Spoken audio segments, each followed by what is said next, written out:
musical na Guarda. O caso de um raríssimo tangedor de baixão numa pintura setecentista da Igreja da Aldeia do Bispo. Aldeia do Bispo, Concelho e Distrito da Guarda, no mapa de Portugal. A presente nota de investigação contribui para o estudo da iconografia musical nas periferias através da análise de uma pintura sobre madeira de grandes dimensões, datável de meados do século XVIII e que se encontra na Igreja da Aldeia do Bispo. A pintura consiste numa alegoria sacra onde figuram 8 anjos que cantam e tocam diversos instrumentos musicais, entre eles um aerofone que apresenta similitudes organológicas com o baixão e que raramente aparece representado na pintura em Portugal. E quando aparece, é em iconografia de temática mariana, cristológica ou escatológica, quase sempre em parelha com outros instrumentos ou a acompanhar o canto. Partindo da análise da obra in situ e da documentação de arquivo, procuraremos responder às seguintes problemáticas. Que comitente teve esta obra pictórica destinada a um público bem definido? Que motivos determinaram a escolha deste Concentus Angelorum que enquadra a Santíssima Trindade? Que elementos musicais estão representados? Qual a forma e a função do baixão? Que fontes e modelos terão sido usados na sua representação? A iconografia musical na pintura portuguesa, panorâmica sequencial. O estudo da iconografia musical na pintura remonta aos anos 40 do século XX. O musicólogo Mário de Sampaio Ribeiro é o autor do primeiro levantamento ao analisar 13 tábuas dos primitivos portugueses, exposição inaugurada no Museu Nacional de Arte Antiga em 1940. Este trabalho pioneiro, longe de ser minucioso, levantava já um problema que continua hoje por resolver: a ausência de um estudo relativo à lexicografia musical com vista à uniformização de termos organológicos portugueses, que já havia sido assinalado por outros melómanos, como Lambertini. Seguiu-se-lhe Maria José de Mendonça, que voltara a trabalhar a coleção em 1962. Mas a maior empreitada relativa ao levantamento da iconografia musical em Portugal remonta a 1976 e fora pensada por Humberto Dávila, da Secretaria de Estado da Cultura. A metodologia de trabalho usada foi um inquérito, mas as poucas respostas pressagiavam já o final de um projeto que acabara de iniciar. João Palma Ferreira continuaria os trabalhos e, ao fim de mais de uma década e com a ajuda de instituições e de particulares, consegue finalmente reunir 700 fichas com 5 campos de trabalho. Em 1999 era inaugurada neste seguimento Arte e Música e no ano 2000 criava-se o Núcleo de Iconografia Musical da Universidade Nova de Lisboa. Nós próprios iniciaríamos em 2010 o levantamento da iconografia musical na pintura em Portugal, dos séculos XV em diante, tendo recenseado mais de 1500 pinturas. No caso da Guarda, o trabalho está ainda por fazer, constituindo-se esta a primeira nota relativa à iconografia musical que se espera dê lugar a outros estudos. Os eixos músicos de Aldeia do Bispo para o recenseamento da iconografia musical na Guarda. Os músicos guardenses nas fontes documentais e literárias. Dada a míngua de estudos sobre músicos guardenses, socorremos de fontes documentais, nomeadamente os livros paroquiais. Entre as referências de maior interesse, contam-se, sem caráter de exaustividade, o até agora desconhecido violeiro Bernardo de Almeida, que exerceu seu métier na freguesia da Sé. Pedro Talésio ou João José Baldi, ambos mestres de capela na Sé.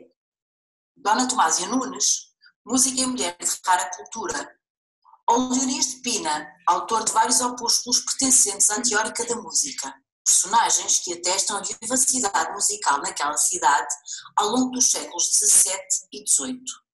Pouco mais de 7 quilómetros distam a Aldeia do Bispo da cidade da Guarda, evidenciando-se no património religioso da freguesia a igreja paroquial e mais 3 capelas.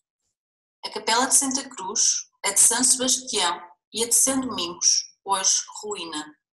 Da documentação sobrevivente relativa à igreja, a mais recuada data de 1617 e diz respeito ao assento de óbito de Isabel Dias, que jaz na igreja, comprovando a existência de um templo paroquial anterior ao ano que aparece inscrito no ático da porta principal, 1748. A encimar a data inscrita está o brasão de armas dividido em duas partições, realçando-se os sinais heráldicos dos Melo e Osório, referente ao bispo Dom Bernardo António de Melo Osório. Foi precisamente Dom Bernardo António de Melo Osório quem mandara fazer as ditas obras às pensas próprias, conforme vem descrito nas memórias paroquiais. Mas quem era Dom Bernardo, o comitente das obras na igreja e dos anjos músicos? E que ligação tinha ele à música?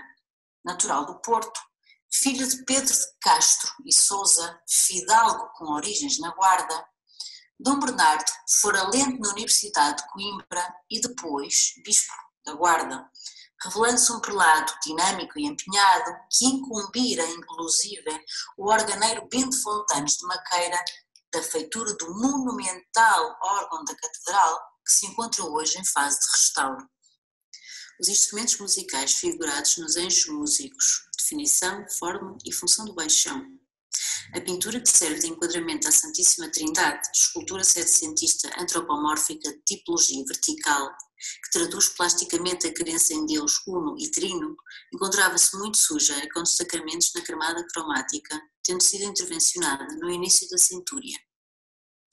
Na capela simétrica, mas do lado da epístola, encontra-se outra pintura fundeira, hoje monocromática, desconhecendo-se por falta de exame laboratorial se mais músicos figurarão encobertos pela camada ocre. Nos registros fotográficos realizados no decorrer da campanha, podemos verificar que a representação dos instrumentos não tem continuidade na parte oculta pela caixilharia, devendo indicar que a tábua e a moldura de estilo rocaille, então em voga, foram ali colocadas ao mesmo tempo. Concluídos os trabalhos, ficaram nítidos 10 anjos, 2 orantes e 8 integrantes do Concento Angelorum, representado de forma estilizada e com evidentes lacunas na morfologia do instrumentário, fazendo eco da harmonia celeste.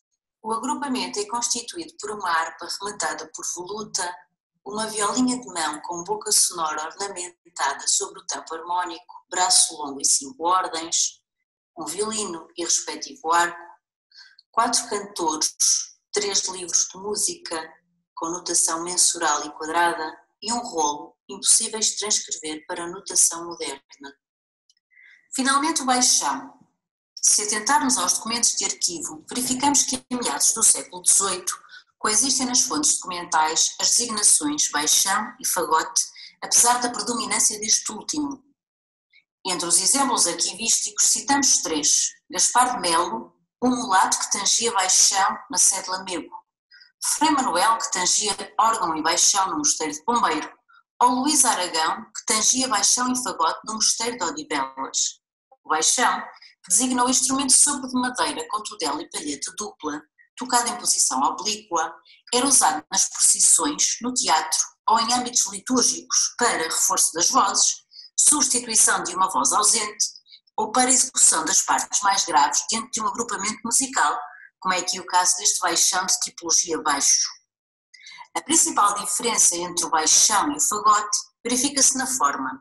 O fagote apresenta 2 tubos paralelos enfeixados que se unem na base formando um U, e o baixão é feito de uma só peça de madeira. Numa altura em que o fagote era um instrumento largamente usado, para a igreja da aldeia do bispo, optou-se pela representação de um baixão, indicando-nos que o comitente Dom Bernardo e o desconhecido artista de frágil desenho tinham na mão uma fonte visual, portuguesa ou estrangeira, anacrónica. Grosso modo, o baixão que analisamos apresenta corpo cônico de uma só peça, não possui chaves e os orifícios são fingidos, contando 5 mais 7. A campânula parece invertida e, por isso, o anel de latão encontra-se incorretamente colocado na extremidade superior, ficando em destaque o tudel exageradamente recurvado.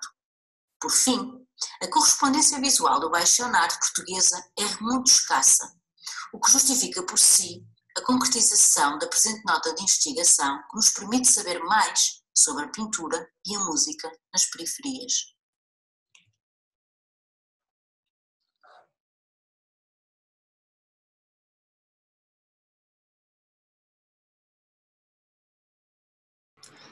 Muito obrigado. Se abrimos, se houver questões, se tiverem alguma, se quiser colocar alguma questão. Então, eu próprio tinha uma pequena pergunta, uma pequena curiosidade que tive ao ver isto, que é em relação portanto, o foco está na representação do instrumento, e ouvimos. Geralmente,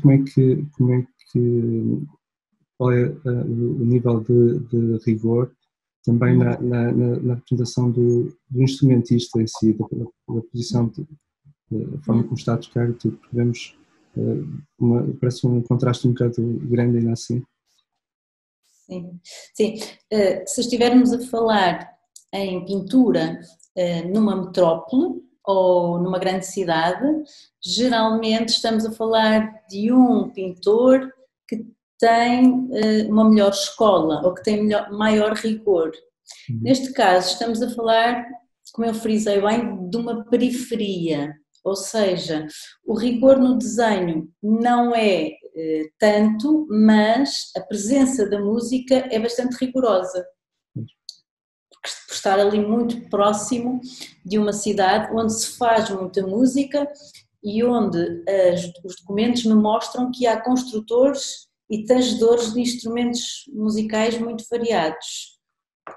Mas este pintor, que não sabemos ainda quem é, era um pintor de poucos recursos, de desenho muito frágil. Não sei se alguém quer colocar alguma questão. Eu só quero felicitar a Sónia, foi muito interessante, até porque ultimamente também me interessa muito esta temática.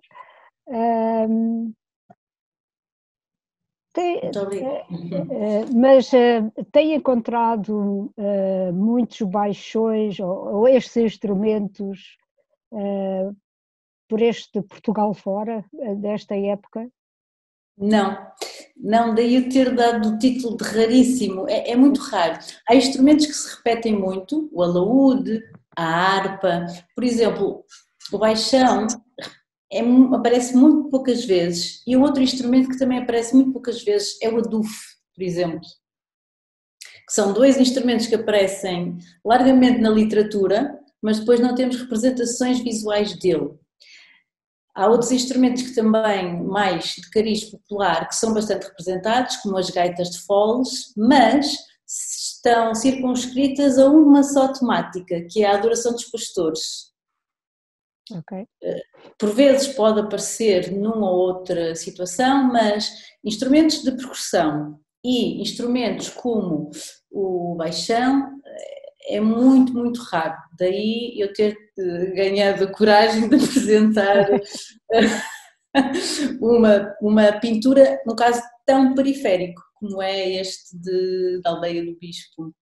Só para terem uma noção, não há nada escrito sobre a iconografia musical na Guarda, e o que há sobre a música está ligado a Pedro Talésio, e nos próximos tempos haverá mais qualquer coisa por causa do monumental órgão que será com grande probabilidade reconstruído.